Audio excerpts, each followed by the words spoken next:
ನಮಸ್ಕಾರ, ಶುಭೋದಯ, ಶುಭ ಮುಂಜಾನೆ ಪ್ರೀತಿಯ ವಿದ್ಯಾರ್ಥಿಗಳೇ. ತಮ್ಮೆಲ್ಲರಿಗೂ ಇವತ್ತಿನ ವಿದ್ಯಾಶಕ್ತಿಯ ವಿಜ್ಞಾನದ ತರಗತಿಗೆ ಆತ್ಮೀಯವಾದಂತಹ ಸ್ವಾಗತ. ನಿಮ್ಮೆಲ್ಲರನ್ನೂ ಇವತ್ತಿನ ಈ ಒಂದು ತರಗತಿಗೆ ಸ್ವಾಗತಿಸ್ತಾ ಇರೋದು ನಾನು ನಿಮ್ಮ ವಿಜ್ಞಾನದ ಶಿಕ್ಷಕಿ ಅಶ್ವಿತಾ ಮಲ್ನಾಡ್. ಪ್ರಿಯ ವಿದ್ಯಾರ್ಥಿಗಳೇ, ನಾವು ಆಮ್ಲಗಳು, ಪ್ರತ್ಯಾಮ್ಲಗಳು ಮತ್ತು ಲವಣಗಳು ಈ ಒಂದು ಚಾಪ್ಟರ್ನ ಹೋದ್ ಕ್ಲಾಸ್ ನಲ್ಲಿ ಕಲಿತಾ ಇದ್ವಿ, ಹೌದಾ? ಅದೇ ರೀತಿ ಇವತ್ತಿನ ಕ್ಲಾಸ್ ನಲ್ಲಿ ನಾವು ಲವಣಗಳ ಬಗ್ಗೆ ಮತ್ತಷ್ಟು ತಿಳ್ಕೊಳ್ತಾ ಹೋಗೋಣ. ಸೊ ಈಗಾಗಲೇ ಆಮ್ಲಗಳು, ಪ್ರತ್ಯಾಮ್ಲಗಳ ಬಗ್ಗೆ ಸುಮಾರಷ್ಟು ನಾವು ತಿಳ್ಕೊಂಡಿದ್ದೀವಿ. ಇವತ್ತಿನ ಕ್ಲಾಸ್ ನಲ್ಲಿ ನಾವು ಲವಣಗಳು ಅಂದ್ರೆ ಏನು, ಅದರ ಲಕ್ಷಣಗಳು ಏನು, ಅವುಗಳ ಬಗ್ಗೆ ತಿಳ್ಕೊಂಡ್ರೆ ಸಾಗೋಣ. ವಿವಿಧ ಕ್ರಿಯೆಗಳಲ್ಲಿ ಲವಣಗಳು ಉಂಟಾಗೋದನ್ನ ಹಿಂದಿನ ವಿಭಾಗದಲ್ಲಿ ನಾವು ನೋಡಿದ್ದೇವೆ. ಈಗ ನಾವು ಅವುಗಳ ತಯಾರಿಕೆ,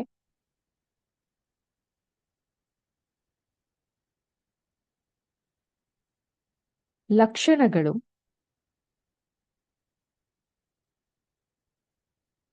ಹಾಗೂ ಉಪಯೋಗಗಳು ಇದ್ರ ಬಗ್ಗೆ ತಿಳ್ಕೊಂತಾ ಹೋಗೋಣ.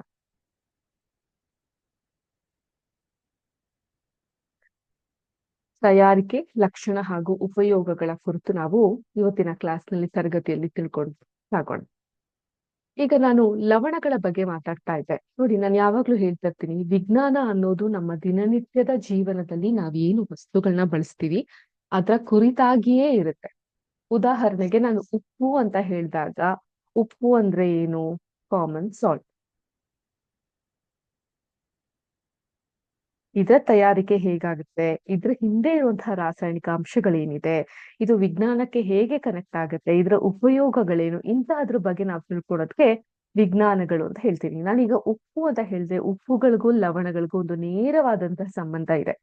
ಅದು ಕೂಡ ಏನು ಅನ್ನೋದನ್ನ ಇವತ್ತಿನ ತರಗತಿಯಲ್ಲಿ ನಾವು ತಿಳ್ಕೊಳ್ತಾ ಸಾಗೋಣ. ನೋಡಿ, ಈಗ ನೀವೆಲ್ಲರಿಗೂ ಗೊತ್ತಿರೋ ಹಾಗೆ ಒಂದು ಧನ ಅಥವಾ ಋಣ. ಧನ ಅಂದ್ರೆ ದುಡ್ಡ, ಋಣ ಅಂದ್ರೆ ಧನ ಅಂದ್ರೆ ಪಾಸಿಟಿವ್, ಋಣ ಅಂದ್ರೆ ನೆಗೆಟಿವ್. Positive, negative. ಆಯ್ತಾ? ಈಗ ಧನ ಅಥವಾ ಋಣ ರಾಡಿಕಲ್ ಗಳನ್ನ ಹೊಂದಿರುವ ಲವಣಗಳು ಒಂದೇ ಕುಟುಂಬಕ್ಕೆ ಸೇರಿದ್ದವು ಎನ್ನುತ್ತೇವೆ. ಉದಾಹರಣೆಗೆ NaCl ಮತ್ತು Na2SO4 ಇವೆರಡನ್ನ ಗಮನಿಸಿದಾಗ ನಿಮ್ಗೆ ಗೊತ್ತಾಗುತ್ತೆ. ಇದರಲ್ಲಿ NaCl, Na2SO4 ಇದ್ರಲ್ಲಿ ಕಾಮನ್ ಆಗಿ ಏನಿದೆ? ಸೋಡಿಯಂ ಇದೆ ಅಲ್ವಾ? ಸೊ ಇದು ಸೋಡಿಯಂ ಲವಣದ ಕುಟುಂಬಕ್ಕೆ ಸೇರುತ್ತದೆ. ಸೊ ಇದು ಎಲ್ಲಿಗೆ ಸೇರುತ್ತೆ? ಸೋಡಿಯಂ ಲವಣದ ಕುಟುಂಬಕ್ಕೆ ಇವು ಸೇರುತ್ತೆ. ಅದೇ ತರ ನಾನು ಇನ್ನೊಂದು ಎಕ್ಸಾಂಪಲ್ ನಿಮಗೆ ಕೊಡ್ತೀನಿ. NaCl ಮತ್ತು KCl ಇವುಗಳನ್ನ ಗಮನಿಸಿದಾಗ ಇವುಗಳಲ್ಲಿ ಕಾಮನ್ ಆಗಿ ಏನ್ ಕಾಣ್ತಾ ಇದೆ ನಮ್ಗೆ? Cl. ಸೊ Cl ಅಂದ್ರೆ ಏನು?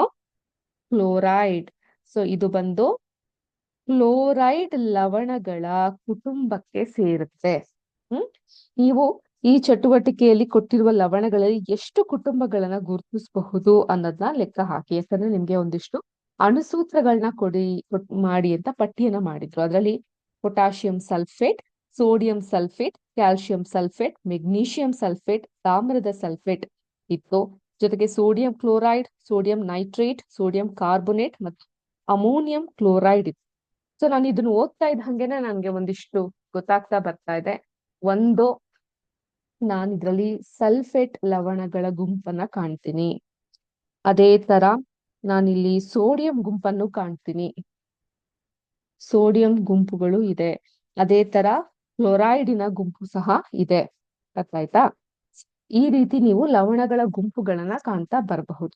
ಈಗ ಲವಣಗಳ pH, ಇದೊಂದು ಚಟುವಟಿಕೆಯನ್ನ ಕೊಟ್ಟಿದ್ದಾರೆ. ಈ ಚಟುವಟಿಕೆ ಖಂಡಿತವಾಗ್ಲೂ ನಿಮ್ಮ ಪ್ರಯೋಗಾಲಯದಲ್ಲಿ ನೀವು ಪ್ರಯತ್ನಿಸಿ ನೋಡ್ಬೇಕು. ಏನದು? ಕೆಳಗಿನ ಲವಣಗಳ ಮಾದರಿ ಸಂಗ್ರಹಿಸಿ. ಅಲ್ಲಿ sodium chloride, potassium nitrate, aluminium chloride, ಸತುವಿನ ಸಲ್ಫೇಟ್, ತಾಮ್ರದ sulphate, sodium acetate, sodium carbonate ಮತ್ತು ಸೋಡಿಯಂ ಹೈಡ್ರೋಜನ್ ಕಾರ್ಬೋನೇಟ್ ಲಭ್ಯವಿರುವ ಇನ್ನು ಕೆಲವು ಲವಣಗಳನ್ನ ತೆಗೆದುಕೊಬಹುದು. ನಿಮ್ಗೆ ಯಾವ್ದ್ಯಾವ್ದು ಸಿಗುತ್ತೆ. ನೀರಿನೊಂದಿಗೆ ಅವುಗಳನ್ನ ವಿಲೀನತೆಯನ್ನ ಪರೀಕ್ಷಿಸಿ. ಗೊತ್ತಾಯ್ತಾ? ಅದನ್ನ ಡಿಸಾಲ್ವ್ ಮಾಡಕ್ಕೆ ಪ್ರಯತ್ನ ಪಡಿ. ಲಿಟ್ಮಸ್ ನೊಂದಿಗೆ ಈ ದ್ರಾವಣಗಳ ಕ್ರಿಯೆಗಳನ್ನ ಪರೀಕ್ಷಿಸಿ ಮತ್ತು ಪಿಹೆಚ್ ಕಾಗದದ ಬಳಸಿ ಅವುಗಳ ಪಿಹೆಚ್ ನ ಕಂಡುಹಿಡಿಯಿರಿ. ಯಾವ ಲವಣಗಳು ಆಮ್ಲೀಯ, ಪ್ರತ್ಯಾಮ್ಲೀಯ ಅಥವಾ ತಟಸ್ಥ ಅನ್ನೋದು ನಿಮ್ಗೆ ಗೊತ್ತಾಗ್ತಾ ಬರುತ್ತೆ. ಸೊ ಆಮ್ಲೀಯ ಅಸಿಡಿಕ್, ನಾನ್ ಅಸಿಡಿಕ್ ಮತ್ತು ತಟಸ್ಥ ಯಾವುದೇ ರೀತಿಯಾದಂತಹ ಬದಲಾವಣೆ ಇಲ್ಲ. ತಟಸ್ಥ ಅಂತ ಹೇಳಿದ್ರೆ ನ್ಯೂಟ್ರಲ್ ಅಂತ ಅರ್ಥ. ಓಕೆ, ಲವಣಗಳನ್ನ ಉಂಟು ಮಾಡಲು ಬಳಸಿದ ಆಮ್ಲ ಮತ್ತು ಪ್ರತ್ಯಾಮ್ಲಗಳನ್ನ ಗುರುತಿಸಿ. ವೀಕ್ಷಣೆಯನ್ನ ಈ ಒಂದು ಕೆಳಗಿನ ಕೋಷ್ಟಕ ಏನಿದೆ 2.4 ಕೋಷ್ಟಕದಲ್ಲಿ ಬರೀರಿ. ಈಗ ಪ್ರಬಲ ಆಮ್ಲ ಮತ್ತು ಪ್ರಬಲ ಪ್ರತ್ಯಾಮ್ಲಗಳು ಲವಣಗಳು ತಟಸ್ಥವಾಗಿದ್ದು ಅವುಗಳ ಪಿಹೆಚ್ ಮೌಲ್ಯ 7. ಯಾವ್ದ್ಯಾವ್ದು ಪ್ರಬಲವಾಗಿರುತ್ತೋ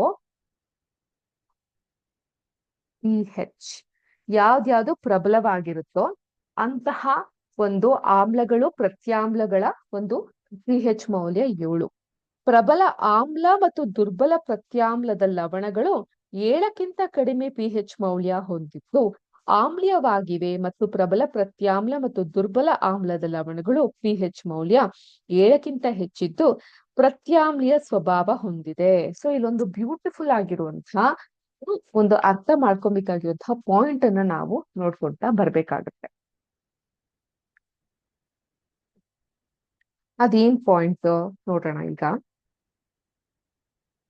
ಈ ಒಂದು ಪ್ರಯೋಗವನ್ನ ನಾವು ಮಾಡಿದಾಗ ಪ್ರಬಲ ಆಮ್ಲ, ಈಗ ಯಾವ್ಯಾವ ಆಮ್ಲಗಳು ಪ್ರಬಲವಾಗಿದೆಯೋ ಪ್ರಬಲವಾಗಿರುವಂತಹ ಆಮ್ಲ ಮತ್ತು ಪ್ರತ್ಯಾಮ್ಲ ಇದ್ದಾಗ ಅದರ ಪಿಹೆಚ್ ಹೇಗಿರುತ್ತೆ? ಪಿಹೆಚ್ 7 ಇರುತ್ತೆ. ಅರ್ಥ ಆಯ್ತಾ? ಈಗ ಅಥವಾ ಇದನ್ನ ಹೀಗೆ ಬರಿಬಹುದು ನಾನು. ಆಮ್ಲ ಪ್ರತ್ಯಾಮ್ಲ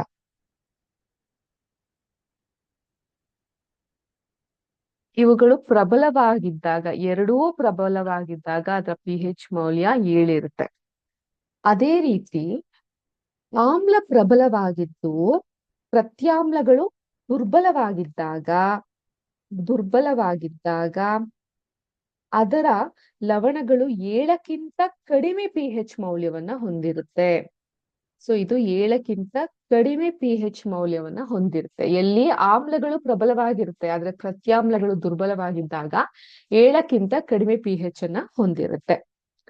ಅದೇ ರೀತಿ ಆಮ್ಲಗಳು ದುರ್ಬಲವಾಗಿದ್ದು ಮತ್ತು ಪ್ರಬಲ ಪ್ರತ್ಯಾಮ್ಲಗಳು ಇದ್ದಾಗ ದುರ್ಬಲ ಆಮ್ಲದ ಲವಣಗಳ ಪಿಹೆಚ್ ಮೌಲ್ಯ 7ಕ್ಕಿಂತ ಹೆಚ್ಚಾಗಿದ್ದು ಪ್ರತ್ಯಾಮ್ಲೀಯ ಸ್ವಭಾವವನ್ನ ಹೊಂದಿರುತ್ತೆ. ಸೊ ಇಲ್ಲಿ ಆಪೋಸಿಟ್, ಇದು ಆಮ್ಲಗಳು ದುರ್ಬಲವಾಗಿದ್ದಾಗ ಪ್ರತ್ಯಾಮ್ಲಗಳು ಪ್ರಬಲವಾಗಿದ್ದಾಗ ಏನಾಗುತ್ತೆ? ಪಿಹೆಚ್ 7ಕ್ಕಿಂತ ಹೆಚ್ಚಿರುತ್ತೆ ಮತ್ತೆ ಇದರ ಗುಣ ನಾನ್ ಅಸಿಡಿಕ್ ಅಥವಾ ಪ್ರತ್ಯಾಮ್ಲೀಯವಾಗಿರುತ್ತೆ. ಸೊ ಇಲ್ಲಿ ಇದು ಆಮ್ಲೀಯವಾಗಿರುತ್ತೆ ಅಂದ್ರೆ ಅಸಿಡಿಕ್ ಆಗಿರುತ್ತೆ. ಸೊ ಇಲ್ಲಿ ಇದು ತಟಸ್ಥವಾಗಿರುತ್ತೆ. ಸೊ ಇದು ತಟಸ್ಥವಾಗಿರುತ್ತೆ ಯಾವಾಗ ಆಮ್ಲ ಮತ್ತೆ ಪ್ರತ್ಯಾಮ್ಲಗಳು ಪ್ರಬಲವಾಗಿದ್ದಾಗ ಪಿಹೆಚ್ 7 ತಟಸ್ಥವಾಗಿರುತ್ತೆ. ಆಮ್ಲಗಳು ಪ್ರಬಲವಾಗಿದ್ದು ಪ್ರತ್ಯಾಮ್ಲಗಳು ದುರ್ಬಲವಾಗಿದ್ದಾಗ ಪಿಹೆಚ್ 7ಕ್ಕಿಂತ ಕಮ್ಮಿ ಇದ್ದು ಅದು ಅಸಿಡಿಕ್ ಅಥವಾ ಆಮ್ಲೀಯ ಗುಣವನ್ನ ಹೊಂದಿರುತ್ತೆ. ಎಲ್ಲಿ ಆಮ್ಲಗಳು ದುರ್ಬಲವಾಗಿದ್ದು ಪ್ರತ್ಯಾಮ್ಲಗಳು ಪ್ರಬಲವಾಗಿದ್ದಾಗ ಪಿಹೆಚ್ 7ಕ್ಕಿಂತ ಹೆಚ್ಚಿದ್ದು ಅದ್ರ ಗುಣ ಪ್ರತ್ಯಾಮ್ಲೀಯ ಅಥವಾ ನಾನ್ ಅಸಿಡಿಕ್ ಆಗಿರುತ್ತೆ. ಸೊ ಇಲ್ಲಿ ಪಿಹೆಚ್ 7 ನ್ಯೂಟ್ರಲ್, ಪಿಹೆಚ್ 7ಕ್ಕಿಂತ ಕಮ್ಮಿ ಅಸಿಡಿಕ್, ಪಿಹೆಚ್ 7ಕ್ಕಿಂತ ಹೆಚ್ಚು ನಾನ್ ಅಸಿಡಿಕ್, ತಟಸ್ಥ, ಆಮ್ಲೀಯ, ಪ್ರತ್ಯಾಮ್ಲೀಯ. ಈ 3 ನಿಮ್ಗೆ ವ್ಯತ್ಯಾಸಗಳು ಗೊತ್ತಾಗ್ತಾ ಇದೆ ಅಂತ ನಾನು ಭಾವಿಸ್ತೀನಿ. ಗೊತ್ತಾಗ್ತಾ ಇದೆಯಾ ಮಕ್ಳೇ? ಈಗ ಮುಂದೆ ನೋಡ್ಕೊಂತ ಹೋಗೋಣ. ನಾನು ಆಗ್ಲೇ ಉಪ್ಪಿನ ಬಗ್ಗೆ ಮಾತಾಡ್ತಾ ಇದ್ದೆ. ಸೊ ನಿಮ್ಮ ಟೆಕ್ಸ್ಟ್ ಬುಕ್ ಅನ್ನ ನೀವು ನೋಡಿದಾಗ ಉಪ್ಪಿಗೂ ಅಲ್ಲಿ ಗಾಂಧೀಜಿ ಅವರ ಒಂದು ಚಿತ್ರವನ್ನ ನೀವು ಕಾಣಬಹುದು. ಒಂದ್ ಸ್ವಲ್ಪ ವಿಜ್ಞಾನದಿಂದ ನಾವು ಸಮಾಜದ ಕಡೆಗೆ ತಿರುಗಿದಾಗ ನಿಮ್ಮೆಲ್ಲರಿಗೂ ಗೊತ್ತಿರುತ್ತೆ, ನಮ್ಮ ದೇಶದಲ್ಲಿ ಸ್ವಾತಂತ್ರ್ಯ ಹೋರಾಟದ ಸಮಯದಲ್ಲಿ ದಂಡಿ ಮಾರ್ಚ್ ಅಂತ ಮಾಡಿದ್ರು. ಆಯ್ತಾ. ಮಾರ್ಚ್ ಅಂದ್ರೆ ತಿಂಗಳು ಮಾರ್ಚ್ ಅಲ್ಲ, ಒಂದು ಫಾಸ್ಟಿಂಗ್ ಮಾಡಿದ್ರು, ಉಪವಾಸ ಸತ್ಯಾಗ್ರಹವನ್ನ ಮಾಡಿದ್ರು ಗಾಂಧೀಜಿಯವರು. ಉಪ್ಪಿನ ಮೇಲೆ ಹೇರುವಂತಹ ಒಂದು ಕಂದಾಯ ಏನಿದೆ ಅದನ್ನ ತೆಗೆದು ಹಾಕ್ಬೇಕು, ಉಚಿತವಾಗಿ ನಮ್ಗೆ ಉಪ್ಪು ಸಹ ಉಚಿತವಾಗಿ ಸಿಗದೆ ಇರುವಂತಹ ಕಾಲಘಟ್ಟವಾಗಿತ್ತು ಆ ಸಮಯದಲ್ಲಿ, ಸಿಗ್ಬೇಕು ಅಂತ ಅಂದ್ಬಿಟ್ಟು ಒಂದು ಉಪ್ಪಿನ ವೈಶಿಷ್ಟ್ಯತೆ ನಮ್ಮ ಸ್ವಾತಂತ್ರ್ಯದ ಹೋರಾಟದ ಸಮಯದಲ್ಲಿ ಬಹಳಷ್ಟಿದೆ ಅಂತಾನೆ ಹೇಳ್ಬಹುದು. ಇನ್ನು ವಾಪಸ್ ವಿಜ್ಞಾನಕ್ಕೆ ಬರೋಣ. ಹೈಡ್ರೋಕ್ಲೋರಿಕ್ ಆಮ್ಲ ಮತ್ತು ಸೋಡಿಯಂ ಹೈಡ್ರಾಕ್ಸೈಡ್ ದ್ರಾವಣಗಳ ಸಂಯೋಗದಿಂದ ಉತ್ಪತ್ತಿಯಾಗುವ ಲವಣವನ್ನ ಸೋಡಿಯಂ ಕ್ಲೋರೈಡ್ ಎಂದು ಕರೆಯುತ್ತಾರೆ. ಹೈಡ್ರೋಕ್ಲೋರಿಕ್ ಆಮ್ಲ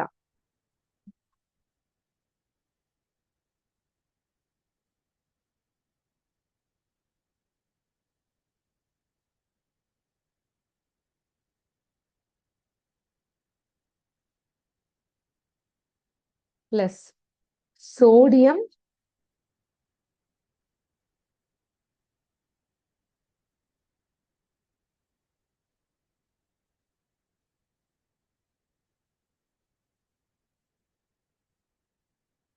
ಹೈಡ್ರೋಕ್ಲೋರಿಕ್ ಆಮ್ಲ, ಸೋಡಿಯಂ ಹೈಡ್ರಾಕ್ಸೈಡ್ ಇವುಗಳ ಸಂಯೋಗದಿಂದ ಉಂಟಾಗುವಂತಹ ಆಮ್ಲವನ್ನ ನಾವೇನಂತ ಕರಿತೀವಿ? ಸೋಡಿಯಂ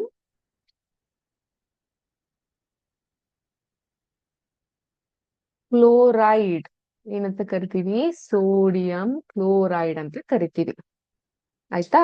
ಈ ಸೋಡಿಯಂ ಕ್ಲೋರೈಡ್ ಅನ್ನೋದು ಬೇರೆ ಯಾವುದೂ ಅಲ್ಲ.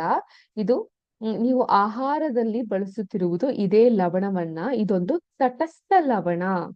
ಅರ್ಥಾಯ್ತಾ? ಇದೊಂದು ತಟಸ್ಥ ಲವಣ. ಯಾಕೆ ತಟಸ್ಥ ಲವಣ? ಯಾಕಂತ ಹೇಳಿದ್ರೆ ಇಲ್ಲಿ ಆಮ್ಲಗಳು ಹಾಗೂ ಪ್ರತ್ಯಾಮ್ಲಗಳು ಪ್ರಬಲವಾಗಿರೋದ್ರಿಂದ ಆ ಲವಣ ತಟಸ್ಥ ಲವಣವಾಗುತ್ತೆ. ಆ ತಟಸ್ಥ ಲವಣವನ್ನೇ ನಾವು ಉಪ್ಪು ಅಂತ ಕರೆಯೋದು, ಸೋಡಿಯಂ ಕ್ಲೋರೈಡ್. ಅರ್ಥ ಆಯ್ತಾ? ಸಮುದ್ರದ ನೀರು ತನ್ನಲ್ಲಿ ವಿಲೀನವಾಗಿರುವ ಅನೇಕ ಲವಣಗಳನ್ನ ಒಳಗೊಂಡಿದೆ. ಈ ಲವಣಗಳಿಂದ ಸೋಡಿಯಂ ಕ್ಲೋರೈಡ್ ಅನ್ನ ಬೇರ್ಪಡಿಸಲಾಗುತ್ತದೆ. ಘನ ಉಪ್ಪಿನ ಸಂಗ್ರಹಕಗಳು ವಿಶ್ವದ ಅನೇಕ ಭಾಗಗಳಲ್ಲಿ ಕಂಡು ಬರುತ್ತದೆ. ಈ ದೊಡ್ಡ ಹರಳುಗಳು ತಮ್ಮಲ್ಲಿರುವ ಕಶ್ಮಲಗಳಿಂದ ಇದನ್ನ ಸಾಮಾನ್ಯವಾಗಿ ಕಂದು ಬಣ್ಣ ಹೊಂದಿರುತ್ತದೆ. ಇದನ್ನ ಕಲ್ಲುಪ್ಪು ಅಥವಾ ರಾಕ್ ಸಾಲ್ಟ್ ಅಂತ ಕರಿತೀವಿ. ಕಲ್ಲುಪ್ಪು ಅಥವಾ ರಾಕ್ ಸಾಲ್ಟ್ ಅಂತ ಕರಿತೀವಿ. ಆದಿ ಜೀವಕಲ್ಪದ ಅಂದ್ರೆ ಬೈಗಾನ್ ಏಜ್ ಅಂತ ಅರ್ಥ. ಆದಿ ಜೀವಕಲ್ಪದ ಅಂದ್ರೆ ಬೈಗಾನ್ ಏಜಸ್ ಅಂದ್ರೆ ತೀರಾ ಹಳೆಯ ಘಟಕದ ಸಮಯಗಳು. ಸಮುದ್ರಗಳು ಒಣಗಿ ಹೋದಾಗ ಕಲ್ಲುಪ್ಪಿನ ಪದರಗಳು ಉಂಟಾಗಿವೆ. ಕಲ್ಲಿದ್ದಲಿನಂತೆ ಕಲ್ಲುಪ್ಪಿನ ಗಣಿಗಾರಿಕೆ ಕೂಡ ನಡೆಸಲಾಗುತ್ತದೆ. ಮಹಾತ್ಮ ಗಾಂಧಿಯವರ ದಂಡಿ ಯಾತ್ರೆಯ ಕುರಿತು ನೀವು ಕೇಳಿರಬಹುದು. ಸೋಡಿಯಂ ಕ್ಲೋರೈಡ್ ನಮ್ಮ ಸ್ವಾತಂತ್ರ್ಯ ಹೋರಾಟದ ಒಂದು ಪ್ರಮುಖ ಸಂಕೇತವಾಗಿದೆ ಅನ್ನೋದು ಕೂಡ ನಾವು ನೆನಪಿನಲ್ಲಿ ಇಟ್ಕೊಬೇಕಾಗುತ್ತೆ. ಇನ್ನು ಸಾಮಾನ್ಯ ಉಪ್ಪು ರಾಸಾಯನಿಕಗಳಿಗೆ ಒಂದು ಕಚ್ಚಾ ವಸ್ತು ಅಂತಾನೆ ಹೇಳ್ಬಹುದು. ಹೀಗೆ ಪಡೆದ ಸಾಮಾನ್ಯ ಉಪ್ಪು ಸೋಡಿಯಂ ಹೈಡ್ರಾಕ್ಸೈಡ್, ಅಡುಗೆ ಸೋಡಾ, ವಾಷಿಂಗ್ ಸೋಡಾ, ಚಲುವೆ ಪುಡಿ ಅಂದ್ರೆ ಏನು? ಯಾವತ್ತಾದ್ರೂ ಕೇಳಿದೀರಾ? ಪೌಡರ, ಮುಖಕ್ಕೆ ಹಚ್ಚುವಂತಹ ಟಾಲ್ಕಮ್ ಪೌಡರ್ ಚಲುವೆ ಪುಡಿ ಅಂದ್ರೆ? ಚಲುವೆ ಪುಡಿ ಅಂತ ಹೇಳಿದ್ರೆ ಬ್ಲೀಚಿಂಗ್ ಪೌಡರ್. ಬರ್ದಿಟ್ಕೊಬಹುದು ನೀವು. ಸೊ ಯಾವಾಗ್ಲೂ ಒಂದು ಕನ್ನಡದ ಪದದ ಇಂಗ್ಲಿಷ್ ತರ್ಜುಮೆಯನ್ನು ಕೂಡ ನೀವು ಬರ್ದಿಟ್ಕೊಳ್ಳೋದು ಬಹಳ ಮುಖ್ಯ ಆಗುತ್ತೆ. ಚಲುವೆ ಪುಡಿ ಅಂತ ಹೇಳಿದ್ರೆ bleaching powder.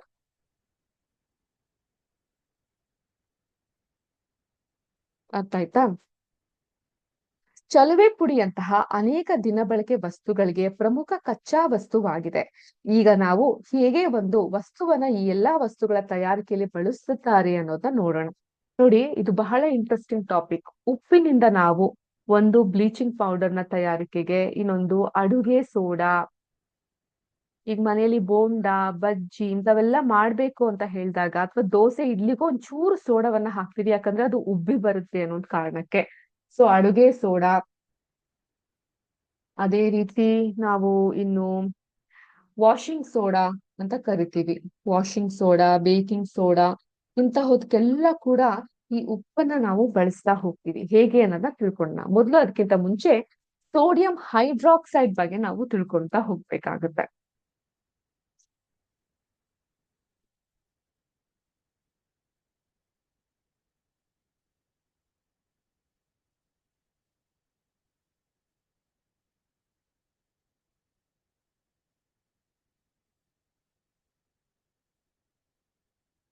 Sodium hydroxide. Sodium chloride ನ ಜಲೀಯ ದ್ರಾವಣ, ಬ್ರೈನ್ ದ್ರಾವಣ ಅಂತ ಕರೀತಾರೆ, ಮೂಲಕ ವಿದ್ಯುತ್ ಪ್ರವಾಹವನ್ನು ಹಾಯಿಸಿದಾಗ ಅದು ವಿಭಜನೆ ಹೊಂದಿ ಸೋಡಿಯಂ ಹೈಡ್ರಾಕ್ಸೈಡ್ ಉಂಟಾಗುತ್ತೆ. ಕ್ಲೋರಿನ್ ಉತ್ಪನ್ನದಿಂದ ಕ್ಲೋರ್ ಮತ್ತು ಸೋಡಿಯಂ ಹೈಡ್ರಾಕ್ಸೈಡ್ ನ ಕ್ಷಾರ ಉತ್ಪನ್ನದಿಂದ ಆಲ್ಕಲಿ ಎಂಬ ಪದಗಳನ್ನ ತೆಗೆದುಕೊಂಡು ಇದಕ್ಕೆ ಕ್ಲೋರಾಲ್ಕಲಿ ಪ್ರಕ್ರಿಯೆ ಎಂಬ ಹೆಸರು ನೀಡಲಾಗಿದೆ. ಅದರ ಒಂದು ರಾಸಾಯನಿಕ ಸಮೀಕರಣ ಹೀಗಿದೆ ನೋಡಿ. 2NaCl ಇದು ಜಲೀಯ ಅಥವಾ ಆಕ್ವಾ ಸ್ಟೇಟ್ ಅಲ್ಲಿ ಇರುತ್ತೆ. ಸೋಡಿಯಂ ಹೈಡ್ರಾಕ್ಸೈಡ್, ಸೋಡಿಯಂ ಕ್ಲೋರೈಡ್, ಇದಕ್ಕೆ 2H2O ನೀರು ಲಿಕ್ವಿಡ್ ಅಲ್ಲಿ ಇರುತ್ತೆ. ಇದನ್ನ ಸೇರಿಸಿದಾಗ ಏನಾಗುತ್ತೆ, ಕೆಳಗಡೆ ಇದ್ರ ಸಮೀಕರಣವನ್ನ ಬರಿತೀನಿ. ಏನಾಗುತ್ತೆ ನಮ್ಗೆ 2NaOH, OH ಇದು ಜಲೀಯ ಸ್ಥಿತಿಯಲ್ಲಿ ಇರುತ್ತೆ, ಆಕ್ವಾ ಪ್ಲಸ್ ಹೇಳಿ ಏನ್ ಸಿಗುತ್ತೆ ನಮ್ಗೆ, ಕ್ಲೋರೈಡ್ Cl ಏನ್ ಸಿಗುತ್ತೆ, Cl3 ಆಗುತ್ತೆ. ಅರ್ಥ ಆಯ್ತಾ? ಇದು ಬಂದು ಗ್ಯಾಸಿಯಸ್ ಸ್ಟೇಟ್ ಅಲ್ಲಿ ಇರುತ್ತೆ, ಪ್ಲಸ್ H2 ಇದು ಕೂಡ ಗ್ಯಾಸಿಯಸ್ ಸ್ಟೇಟ್ ಅಲ್ಲಿ ಇರುತ್ತೆ.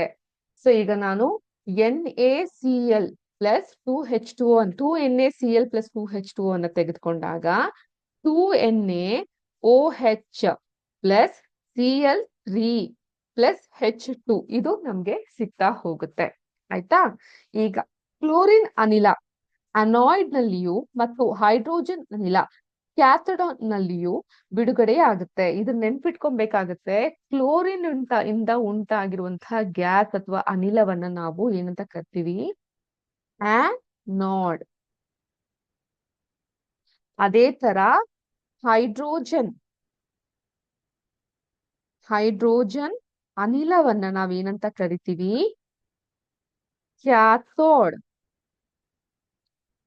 ಕ್ಯಾಥೋಡ್ ಅಂತ ಕರಿತೀವಿ. ಈಗ ಸೋಡಿಯಂ ಹೈಡ್ರಾಕ್ಸೈಡ್ ದ್ರಾವಣ ಕ್ಯಾಥೋಡ್ ಸಮೀಪದಲ್ಲಿ ಉಂಟಾಗುತ್ತೆ. ಈ ಪ್ರಕ್ರಿಯೆಯಲ್ಲಿ ಉತ್ಪತ್ತಿಯಾಗುವ ಎಲ್ಲಾ 3 ಉತ್ಪನ್ನಗಳು ಉಪಯುಕ್ತವಾಗಿದೆ. ಈಗ ಚಿತ್ರ 2.8 ಈ 3 ಉತ್ಪನ್ನಗಳ ವಿವಿಧ ಪ್ರಯೋಗಗಳನ್ನ ನಮ್ಗೆ ತೋರಿಸುತ್ತೆ. ನೀವು ಆ ಒಂದು ಚಿತ್ರವನ್ನ ನೋಡಿದಾಗ ನಮ್ಗಲ್ಲಿ ಆನೋಯ್ಡ್ ಮತ್ತೆ ಕ್ಯಾಥೋಡ್ ಎರಡನ್ನ ಕೂಡ ಇಟ್ಟಿದ್ದಾರೆ. ಇಲ್ಲಿ ನೀರಿನ ಶುದ್ಧೀಕರಣ, ಈಜುಕೊಳಗಳು ಮತ್ತು PVC ಸೋಂಕುನಾಶಕಗಳು, CFC ಕೀಟನಾಶಕಗಳು ಇವೆಲ್ಲವೂ ಕೂಡ ಕ್ಲೋರಿನ್ ಸತ್ವವನ್ನ ಹೊಂದಿರುವಂತಹ ನೀರು. ಅರ್ಥ ಆಯ್ತಾ? ಈಗ ಇಂಧನಗಳು, ಕೃತಕ ಬೆಣ್ಣೆ ಅಂದ್ರೆ ಮಾರ್ಗರಿನ್, ರಸಗೊಬ್ಬರಗಳಿಗೆ ಅಮೋನಿಯಾ ಇವೆಲ್ಲವೂ ಕೂಡ ಇಲ್ಲಿ ಕ್ಯಾಥೋಡ್ ಅಂತ ಹೇಳಿದ್ರೆ ಸೋಡಿಯಂ ಹೈಡ್ರಾಕ್ಸೈಡ್ ದ್ರಾವಣ ಹೈಡ್ರೋಜನ್ ಇಂದ ಕೂಡಿರುವಂತಹದ್ದು ಇದನ್ನ ಹೊಂದಿರುತ್ತೆ. ಅರ್ಥ ಆಯ್ತಾ? ಸೊ ಈಗ ನೀವು ಈ ವಂಡರ್ಲಾ, GRS ಫ್ಯಾಂಟಸಿ ಪಾರ್ಕ್ ಈ ತರ ಏನಾದ್ರೂ ಒಂದು ಅಡ್ವೆಂಚರಸ್ ಆಗಿರುವಂತಹ ಜಾಗಕ್ಕೆ ಹೋದಾಗ ಅಲ್ಲಿ ನೀರನ್ನ ಕಂಡಿರ್ತೀರಾ. ಆ ನೀರನ್ನ ಹಾಕಿರ್ಬೇಕಾದ್ರೆ ನಮ್ಗೆ ಹೇಳ್ತಾರೆ ಕಡ್ಡಾಯವಾಗಿ ಕಾಟನ್ ಅಥವಾ ಹತ್ತಿ ಬಟ್ಟೆಯನ್ನ ಹಾಕ್ಬಾರ್ದು, ನೈಲಾನ್ ಅಥವಾ ರೇಯಾನ್ ಬಟ್ಟೆಗಳನ್ನ ಹಾಕ್ಬೇಕಾಗತ್ತೆ. ಯಾಕಂದ್ರೆ ನೀರಿನಲ್ಲಿ ಕ್ಲೋರಿನ್ ಅಂಶ ಇರುತ್ತೆ ಅಂತ ಕೇಳಿರ್ತಿರೋ ಇಲ್ವೋ? ಸೊ ಕ್ಲೋರಿನ್ ಅಂತ ಹೇಳಿದ್ರೆ ಅದು ಈ ಒಂದು ಈಜುಕೊಳಗಳ ನೀರು, PVC ಸೋಂಕುನಾಶಕಗಳು, CFC ಕೀಟನಾಶಕಗಳು ಅವೆಲ್ಲದರಲ್ಲೂ ಕ್ಲೋರಿನ್ ಅಂಶಗಳು ಇರುತ್ತೆ. ಅದೇ ರೀತಿ ಇಂಧನಗಳು, ಕೃತಕ ಬೆಣ್ಣೆ, ರಸಗೊಬ್ಬರಗಳು ಅವುಗಳಲ್ಲಿ ನೀವು ಹೈಡ್ರೋಜನ್ ಅಂಶಗಳನ್ನ ಕಾಣ್ತಾ ಹೋಗಬಹುದು. ಈಗ ಚಲುವೆ ಪುಡಿ, ನಾನು ಚಲುವೆ ಪುಡಿ ಬಗ್ಗೆ ಆಗ್ಲೇ ಹೇಳಿದೆ. ಚಲುವೆ ಪುಡಿ ಅಂದ್ರೆ ಏನ್ ಮಕ್ಳೇ? Bleaching powder. ಚಲುವೆ ಪುಡಿ ಅಂದ್ರೆ ಏನು? Bleaching powder. ಈಗ ಚಲುವೆ ಪುಡಿಯಲ್ಲಿ ಹೇಗೆ ಈ ಉಪ್ಪು ಅನ್ನೋ ಲವಣವನ್ನ ಹೇಗೆ ನಾವು ಬಳಸ್ತೀವಿ ಅಂತ ನೋಡೋಣ.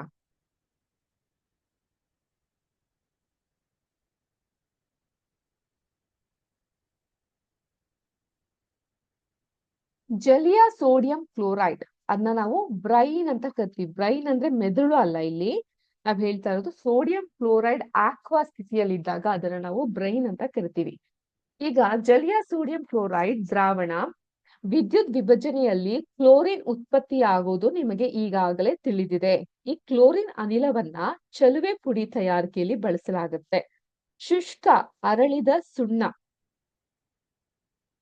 CaOH ದೊಂದಿಗೆ ಕ್ಲೋರಿನ್ ವರ್ತನೆಯಿಂದ ಚಲುವೆ ಪುಡಿಯನ್ನ ತಯಾರಿಸಲಾಗುತ್ತದೆ. ಈಗ CaOH2 ಜೊತೆಗೆ ನಾವು ಕ್ಲೋರಿನ್ ವರ್ತನೆ Cl2 ಅನ್ನ ಸೇರಿಸಿದಾಗ ಏನಾಗುತ್ತೆ ನಮ್ಗೆ ಅವಾಗ CaO Cl2 ಪ್ಲಸ್ H2O ಆಗ್ತಾ ಹೋಗುತ್ತೆ. ಅರ್ಥ ಆಯ್ತಾ? ಈಗ ಅದರ ನೈಜ ಸಂಯೋಜನೆ ಸಂಕೀರ್ಣವಾಗಿದ್ದರೂ ಚಲುವೆ ಪುಡಿಯನ್ನ CaOCl2 ಸೂತ್ರದಿಂದ ಪ್ರತಿನಿಧಿಸಲಾಗುತ್ತದೆ. ಸೊ ಬ್ಲೀಚಿಂಗ್ ಪೌಡರ್ ಅಥವಾ ಚಲುವೆ ಪುಡಿಯನ್ನ ನಾವು ಬ್ಲೀಚಿಂಗ್ ಪೌಡರ್ನ CaOCl2 ಈ ಒಂದು ಸಮೀಕರಣದ ಮೂಲಕ ಕರ್ತ್ಕೊಳ್ತೀವಿ. ಈ ಚಲುವೆ ಪುಡಿಯನ್ನ ನಾವು ಯಾವಾಗ ಬಳಸ್ತೀವಿ ಅದನ್ನ ನೀವೇ ಹೇಳಬಹುದು. ಬಟ್ಟೆ ಕಾರ್ಖಾನೆಯಲ್ಲಿ ಹತ್ತಿ ಮತ್ತು ನಾರನ್ನ ಚಲುವೆ ಮಾಡಲು, ಕಾಗದದ ಕಾರ್ಖಾನೆಯಲ್ಲಿ ಮರದ ತಿರುಳನ್ನ ಚಲುವೆ ಮಾಡಲು, ಮತ್ತು ಲಾಂಡ್ರಿಯಲ್ಲಿ ತೊಳೆದ ಬಟ್ಟೆಯನ್ನ ಚಲುವೆ ಮಾಡಲು ಅಂತ ಹೇಳಿದ್ರೆ ಬ್ಲೀಚ್ ಮಾಡಲು, ಅನೇಕ ರಾಸಾಯನಿಕ ಕಾರ್ಖಾನೆಗಳಲ್ಲಿ ಉತ್ಕರ್ಷಣಕಾರಿಯಾಗಿ ಮತ್ತು ಕುಡಿಯುವ ನೀರನ್ನ ಕ್ರಿಮಿಮುಕ್ತಗೊಳಿಸಲು ಕೂಡ ಸೋಂಕು ನಾಶಕವಾಗಿ ಈ ಬ್ಲೀಚಿಂಗ್ ಪೌಡರ್ ಅಥವಾ ಚಲುವೆ ಪುಡಿಯನ್ನ ನಾವು ಉಪಯೋಗಿಸ್ತಾ ಬರ್ತೀವಿ. ಅರ್ಥ ಆಯ್ತಾ? ಚಲುವೆ ಪುಡಿಯಾದ ಒಂದು ಕೆಮಿಕಲ್ ಫಾರ್ಮುಲಾ ಏನಿದೆ ಅದನ್ನ ನಾವು ಎಲ್ಲೆಲ್ಲಿ ಉಪಯೋಗಿಸ್ತೀವಿ ಅದು ಮತ್ತೆ ಅದು ಹೇಗೆ ಸೃಷ್ಟಿ ಆಯ್ತು ಅನ್ನೋದು ಕೂಡ ನಿಮ್ಗೆ ಈ ಒಂದು ಪಾಠದಿಂದ ತಿಳಿಲಿಕ್ಕೆ ಸಾಧ್ಯ ಆಯ್ತು. ಈಗ ಮುಂದೆ ಅಡುಗೆ ಸೋಡಾ. ಸೊ ಎಲ್ಲಾದ್ರೂ ವೇಗವಾಗಿ ಹೋಗ್ತಾ ಇದೆ ಕ್ಲಾಸ್ ಅಥವಾ ತೀರಾ ನಿಧಾನವಾಗಿ ಹೋಗ್ತಾ ಇದೆ ಅಂದ್ರೆ ನೀವು ನಮ್ಮಲ್ಲಿ ಕೇಳಿ ತಿಳ್ಕೊಬಹುದು. ಎಷ್ಟು ಸಲ ಬೇಕಾದ್ರೂ ರಿಪೀಟ್ ಮಾಡಿ ನಿಮ್ಗೆ ಅರ್ಥ ಆಗೋವರ್ಗು ಕೂಡ ಬಿಡದೆ ನಿಮ್ಗೆ ಹೇಳ್ಕೊಡೋದೆ ನಮ್ಮ ವಿದ್ಯಾಶಕ್ತಿಯ ಮುಖ್ಯ ಗುರಿ ಅಂತ ಹೇಳಬಹುದು. ಈಗ ಅಡುಗೆ ಸೋಡವನ್ನ ಸಾಮಾನ್ಯವಾಗಿ ಅಡುಗೆ ಮನೆಯಲ್ಲಿ ರುಚಿಯಾದ ಗರಿಗರಿಯಾದ ಪಕೋಡ ಇತ್ಯಾದಿಗಳ ತಯಾರಿಕೆಯಲ್ಲಿ ಉಪಯೋಗಿಸ್ತಾರೆ ಅಲ್ವಾ? ಕೆಲವೊಮ್ಮೆ ಇದನ್ನ ಅಡುಗೆ ಬೇಯುವಾಗ ವೇಗ ಹೆಚ್ಚಿಸಲು ಸೇರಿಸ್ತಾರೆ. ಇವಾಗ ನೀವು ಕೇಳಿರ್ಬಹುದು, ಯಾವ್ದೋ ಮದ್ವೆ ಮನೆಗೆ ಊಟಕ್ಕೆ ಹೋಗಿರ್ತೀರಾ, ಊಟ ಆದ್ಮೇಲೆ ವಿಪರೀತವಾಗಿ ತೇಗ್ ಬರ್ತಿರುತ್ತೆ, ಅನ್ನಕ್ಕೆ ಸೋಡಾ ಹಾಕ್ಬಿಟ್ಟಿದ್ದಾರೆ ಅದಕ್ಕೆ ತೇಗ್ ಬರ್ತಾ ಇದೆ ಅಂತ. ಸೊ ನೀವು ಸೋಡಾ ಹಾಕಿದಾಗ ಯಾವುದೇ ಅದು ಅರಳುತ್ತೆ, ತಿಳಿತಾ? ಸೊ ಕೆಲವೊಮ್ಮೆ ಇದನ್ನ ಅಡಿಗೆ ಬೇಯುವಾಗ ವೇಗ ಹೆಚ್ಚಿಸಲು ಸೇರಿಸ್ತಾರೆ. ಈ ಸಂಯುಕ್ತದ ರಾಸಾಯನಿಕ ಹೆಸರು ಸೋಡಿಯಂ ಹೈಡ್ರೋಜನ್ ಕಾರ್ಬೋನೇಟ್. ನೋಡಿ ಮಕ್ಕಳೇ, ನಾನು ಪಾಠ ಮಾಡ್ತಾ ಇದ್ದಂಗೆ ಅದ್ರಗಳ ಒಂದು ರಾಸಾಯನಿಕ ಹೆಸರನ್ನ ಕೂಡ ನೀವು ನೆನ್ಪಿಟ್ಕೊಳೋದು ಅಷ್ಟೇ ಮುಖ್ಯವಾಗ್ತಾ ಬರುತ್ತೆ. ಏನಿದು?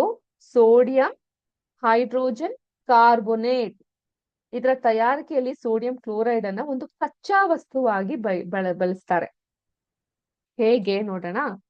ಈಗ NaCl plus H2O carbon dioxide plus H3 ಇದನ್ನ ನಾನು ಸೇರಿಸಿದಾಗ ಏನಾಗುತ್ತೆ? NH4Cl ಪ್ಲಸ್ NaHCO3 ಕಾಣ್ತಾ ಉಂಟಾ ನಿಮ್ಗೆ? ಹೀಗೆ ಇರುತ್ತೆ. ಸೊ ಇದು ಬಂದು ಅಮೋನಿಯಂ ಕ್ಲೋರೈಡ್, ಇದು ಬಂದು ಸೋಡಿಯಂ ಹೈಡ್ರೋಜನ್ ಕಾರ್ಬೋನೇಟ್. ಏನಿದು? ಅಮೋನಿಯಂ ಕ್ಲೋರೈಡ್, ಇದು ಬಂದು ಸೋಡಿಯಂ ಹೈಡ್ರೋಜನ್ ಕಾರ್ಬೋನೇಟ್ NaHCO3. ಇಲ್ಲಿ ಹೇಳಿದ್ನಲ್ಲ ಇದು. ಇವುಗಳ ಒಂದು ಕಚ್ಚಾ ವಸ್ತುವಲ್ಲೂ ಕೂಡ ಈ ಅಡುಗೆಯ ಪುಡಿ ಸೋಡವನ್ನ ನಾವು ಬಳಸ್ತಾ ಬರ್ತೀವಿ. ಸೊ ಚಟುವಟಿಕೆ 2.14ರಲ್ಲಿ ನೀವು ಸೋಡಿಯಂ ಹೈಡ್ರೋಜನ್ ಕಾರ್ಬೋನೇಟ್ pH ಪರೀಕ್ಷಿಸ್ಲಿಕ್ಕೆ ಹೇಳಿದ್ರಲ್ಲ, ಪರೀಕ್ಷಿಸಿದ್ರೆ ಆಮ್ಲವನ್ನ ತಟಸ್ಥೀಕರಿಸಲು ಇದನ್ನ ಏಕೆ ಬಳಸ್ತಾರೆ ಅಂತ ನೀವು ಯೋಚಿಸಬಹುದು. ಇದೊಂದು ಸೌಮ್ಯ ಕೊರತೆ ಉಂಟು ಮಾಡದ ಪ್ರತ್ಯಾಮ್ಲೀಯ ಲವಣವಾಗಿದೆ. ಅಡಿಗೆ ಮಾಡುವಾಗ ಇದನ್ನ ಕಾಸಿದಾಗ ಈ ಕೆಳಗಿನ ಕ್ರಿಯೆ ನಡೆಯುತ್ತೆ. ಸೊ ನಾ ಆಗ್ಲೇ ಹೇಳ್ದಂಗೆ ಆಮ್ಲ ದುರ್ಬಲವಾಗಿದ್ದು ಪ್ರತ್ಯಾಮ್ಲ ಪ್ರಬಲವಾಗಿದ್ರೆ ಅದರ pH ಏನಾಗಿರುತ್ತೆ? 7ಕ್ಕಿಂತ ಹೆಚ್ಚಾಗಿ ಪ್ರತ್ಯಾಮ್ಲೀಯ ಗುಣವನ್ನ ಹೊಂದಿರುತ್ತೆ. ಸೊ ಈಗ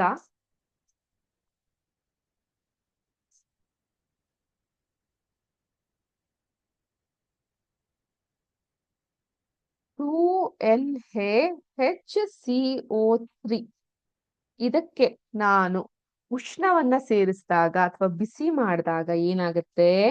Na2CO3 ಪ್ಲಸ್ ಏನಾಗುತ್ತೆ?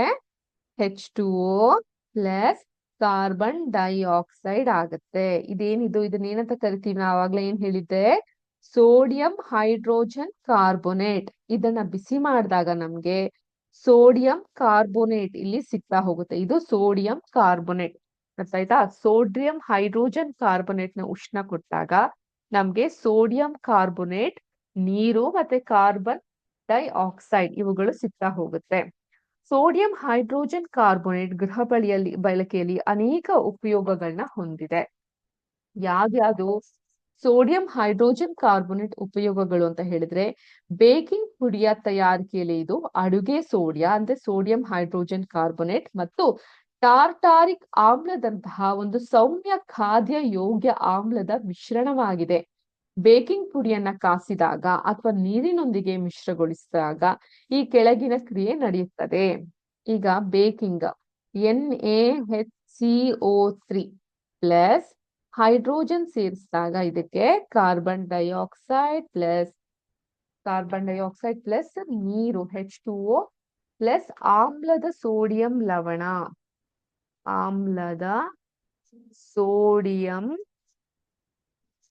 ಲವಣ ಅರ್ಥ ಆಯ್ತಾ? ಇದು ಉಂಟಾಗುತ್ತೆ. ಈ ಕ್ರಿಯೆಯಲ್ಲಿ ಉತ್ಪತ್ತಿಯಾದ ಕಾರ್ಬನ್ ಡೈಆಕ್ಸೈಡ್ ಬ್ರೆಡ್ ಅಥವಾ ಕೇಕ್ ಅನ್ನ ಉಬ್ಬಿಸಿ ಮೃದು ಮತ್ತು ರಂಧ್ರಯುಕ್ತಗೊಳಿಸುತ್ತೆ. ಸೊ ಈ ಒಂದು ಪ್ರಕ್ರಿಯೆಯಲ್ಲಿ ನಮ್ಗೆ ಸಿಗುವಂತಹ ಈ ಕಾರ್ಬನ್ ಡೈಆಕ್ಸೈಡ್, ಈಗ ನೀವು ಬ್ರೆಡ್ ಅನ್ನ ಗಮನಿಸಿದಾಗ ಈ ರೀತಿ ಉಬ್ಬಿ ಇರುತ್ತೆ ಅಲ್ವಾ, ಹೀಗೆ. ಸೊ ಈ ರೀತಿ ಉಬ್ಬು ಬರ್ಲಿಕ್ಕೆ ಮತ್ತೆ ಅದು ತುಂಬಾ ಸಾಫ್ಟ್ ಅಥವಾ ಮೃದುವಾಗಿ ಇರ್ಲಿಕ್ಕೆ ಸಹಾಯ ಮಾಡುತ್ತೆ. ಸೋಡಿಯಂ ಹೈಡ್ರೋಜನ್ ಕಾರ್ಬೋನೇಟ್ ಆಮ್ಲ ಶಾಮಕಗಳು ಒಂದು ಪ್ರಮುಖ ಘಟಕವಾಗಿದೆ. ಇದು ಕ್ಷಾರೀಯವಾಗಿದ್ದು ಜಠರದಲ್ಲಿನ ಹೆಚ್ಚುವರಿ ಆಮ್ಲವನ್ನ ತಟಸ್ಥಗೊಳಿಸುತ್ತೆ ಮತ್ತು ಉಪಶಮನ ನೀಡುತ್ತದೆ. ಇದನ್ನ ಬೆಂಕಿ ಆರಿಸುವಾಗ ಸೋಡಾ ಆಸಿಡ್ ಉಪಕರಣಗಳಲ್ಲಿ ಬಳಸಲಾಗುತ್ತೆ. ಈಗ ಈ ಒಂದು ಸೆಕೆಂಡ್ ಸ್ಟೇಟ್ಮೆಂಟ್ ನಾನು ಹೇಳಿದೆ, ಸೋಡಿಯಂ ಹೈಡ್ರೋಜನ್ ಕಾರ್ಬೋನೇಟ್ ಆಮ್ಲ ಶಾಮಕಗಳು ಅಂದ್ರೆ ನಾನು ಹಿಂದಿನ ಕ್ಲಾಸ್ ನಲ್ಲಿ ಹೇಳಿದ್ದೆ, ಆಂಟಿ ಆಸಿಡ್ಗಳು ಅಂತ ಕರಿತೀವಿ. ಆಂಟಾಸಿಡ್ ಅಂತ ಕರಿತೀವಿ. ಆಮ್ಲ ಶಾಮಕಗಳು ಅಂದ್ರೆ ಆಂಟಾಸಿಡ್ ಅಂತ ಕರಿತೀವಿ. ಒಂದು ಪ್ರಮುಖ ಘಟ್ಟವಾಗಿದೆ. ಇದು ಕ್ಷಾರೀಯ. ನಾನ್ ಲಾಸ್ಟ್ ಕ್ಲಾಸ್ ನಲ್ಲಿ ಕ್ಷಾರೀಯ ಅಂದ್ರೆ ಅಂಡರ್ಲೈನ್ ಮಾಡಿ ಅದರ ಅರ್ಥ ಏನು ಅಂತ ಬರೆದಿಟ್ಕೊಳ್ಳಿ ಅಂತ ಹೇಳಿದ್ದೆ. ನೀವ್ ಅದ್ರ ಅರ್ಥ ಏನು ಅಂತ ಮುಂದಿನ ಕ್ಲಾಸ್ ನಲ್ಲಿ ನನಗೆ ತಿಳಿಸ್ಕೊಡಿ. ಸೊ ಇವತ್ತಿಗೆ ಇಲ್ಲಿಗೆ ಸಾಕು. ಈ ಒಂದು ಕ್ಷಾರೀಯ ಅನ್ನೋ ಪದದ ಅರ್ಥವನ್ನ ನೀವು ತಿಳಿಸ್ಕೊಡಿ ಅಂತ ಹೇಳ್ತಾ ಇಲ್ಲಿಗೆ ಕ್ಲಾಸ್ ನ ಮುಗಿಸ್ತಾ ಇದೀನಿ. ಮತ್ತೆ ಮುಂದಿನ ಕ್ಲಾಸ್ ನಲ್ಲಿ ಭೇಟಿ ಆಗೋಣ. ನಿಮ್ಮ MCQ ಉತ್ತರಗಳನ್ನು ಕೊಡ್ಬೇಕು. ಈಗ ಸಮಯದ ಅಭಾವ ಇರೋದ್ರಿಂದ ಅದು ಕೂಡ ಸಾಧ್ಯವಾಗಿಲ್ಲ. ಮುಂದಿನ ಕ್ಲಾಸ್ ನಲ್ಲಿ ಭೇಟಿ ಆಗೋಣ ಅಂತ ಹೇಳ್ತಾ ಇಲ್ಲಿಗೆ ಇವತ್ತಿನ ವಿಜ್ಞಾನದ ತರಗತಿಯನ್ನು ಮುಗಿಸ್ತಾ ಇದೀನಿ. ಇಷ್ಟೊತ್ತಿನ ಮುಟ್ಕೆದಿದ್ದು ನಾನು ನಿಮ್ಮ ವಿಜ್ಞಾನದ ಶಿಕ್ಷಕಿ. ಎಲ್ಲರಿಗೂ ಜೈ ಹಿಂದ್, ಜೈ ಕರ್ನಾಟಕ ಮಾತೆ, ಜೈ ವಿದ್ಯಾಶಕ್ತಿ. ನಮಸ್ಕಾರ ಮಕ್ಕಳೇ.